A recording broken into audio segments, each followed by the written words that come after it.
राज हक, सही नज़र पक्की खबर।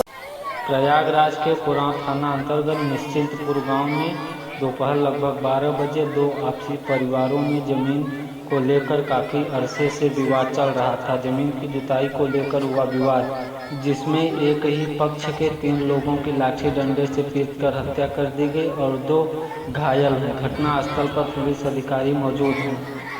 पुलिस तुरंत कार्रवाई करते हुए 10 लोगों को गिरफ्तार कर लिया है, जिसमें 6 पुरुष और 4 महिलाएं शामिल हैं।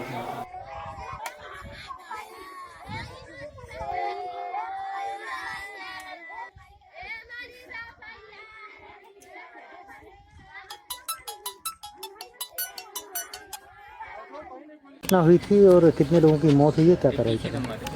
ये देखिए, हमारे जनपद प्रयाग में एक थाना है कुरांव, वहाँ पर सुबह लगभग 12 बजे दो परिवार आपसी परिवारों के बीच में ज़मीन संबंधी विवाद था पुराना, बहुत साल से 40 साल से चल रहा था।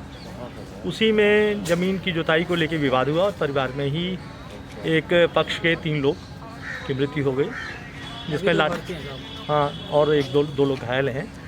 लेकिन उसमें लाठी डंडे से दूसरे पक्ष ने, आक्रामक पक्ष था, उसने लाठी डंडों से मारा। तो एक तो मौके पे, फिर हम लोग जल्दी वहाँ से पुलिस की मदद से, एम्बुलेंस से उनको मेडिकल कॉलेज लाए थे, लेकिन यहाँ आकर के उन लोगों की मृत्यु हो गई। ये पारिवारिक विवाद है और इसमें तुरंत पुलिस ने कार्रवाई करके 10 लोगों को अरेस्ट किया है।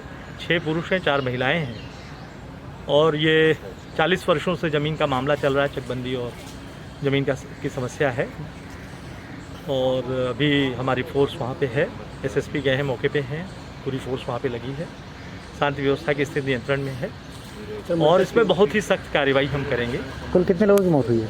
कुल अभी तक जो हमें सूचना, एक तो मौके पे और 2 लोग यहाँ हॉस्पिटल में लाए गए थे, इनकी डेथ हो गई है। 3 लोगों की यानी कि मौत जी, और इसमें 10 लोगों की गिरफ्तारी हुई है। पुलिस मौके पे है, एसएसपी खुद मौके पे है। तीनों मृतक सर भाई हैं?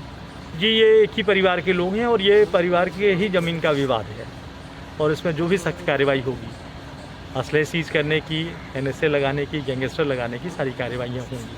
क्या लाठी डंडे से मारपीट में मौत हुई है कि कोई? जी, ये लाठी डंडे से ज़मीन की जुताई को लेकर के, पहले से ही ज़मीन का ये पक्ष जोतता था, लेकिन तात्कालिक रूप से ये कार्रवाई हुई है।